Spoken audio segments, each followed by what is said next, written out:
Kamusta yung 2023 mo? Itong taon na ito pagpasok pa lang ng January 2023, laking tuwa at pasasalamat ko na nga dahil ito yung unang pagkakataon para makauwi at para makapagbakasyon ako ng Pinas sa loob ng mahigit 4 na taon bilang OFW dito sa bansang South Korea.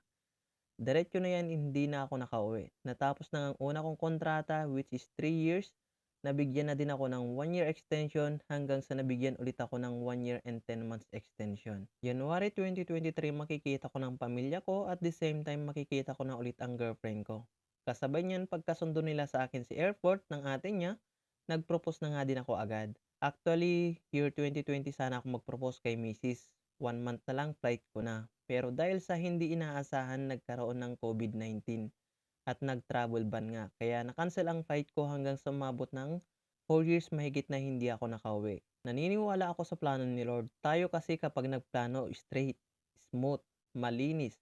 Pero minsan may mga bagay na hindi nangyayari o kaya natutupad sa mga kagustuhan natin. Pero ang importante ay nagtitiwala ako sa plano ni Lord sa buhay ko. Pagka-propose ko nga makalipas ng ilang linggo, nagpakasal na nga din kami ni Mrs.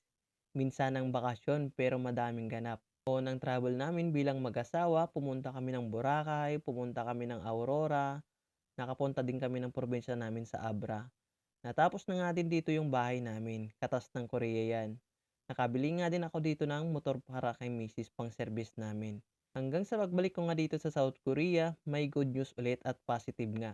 Magkakaroon na nga kami ng baby. Lumipas ng mga ilang buwan, ine-enjoy ko pa din ang buhay ko bilang OFW. Excited na nga ulit ako na umuwi para makita ang mag-ina ko. October 2023, mabuti na nga lang at pinayagan ulit ako ng amo ko para umuwi para makita ang mag-ina ko. At binigyan pa nga ako dito ng cash gift.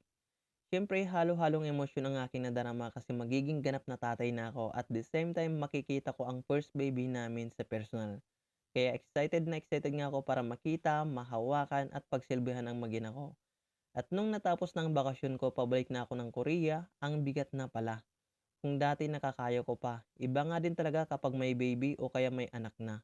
Mabigat sa feeling na umalis. Pagkabalik ko nga dito sa South Korea, unang buwan hanggang December matapos ang taon, nakaramdam ako ng pagko-homesick at ang bigat-bigat pala at napakahirap. Dumaan dito yung Pasko at bagong taon na hindi ko nga ulit makakasama yung pamilya ko para mag-celebrate. Pero kahit ganun pagpasok ng 2024, unti-unti nakaka-recover at nalagpasan ko nga yung pagka-homesick na nararamdaman ko.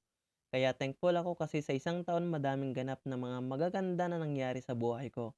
At palagi ko nga yun ipinagpapasalamat kay Lord.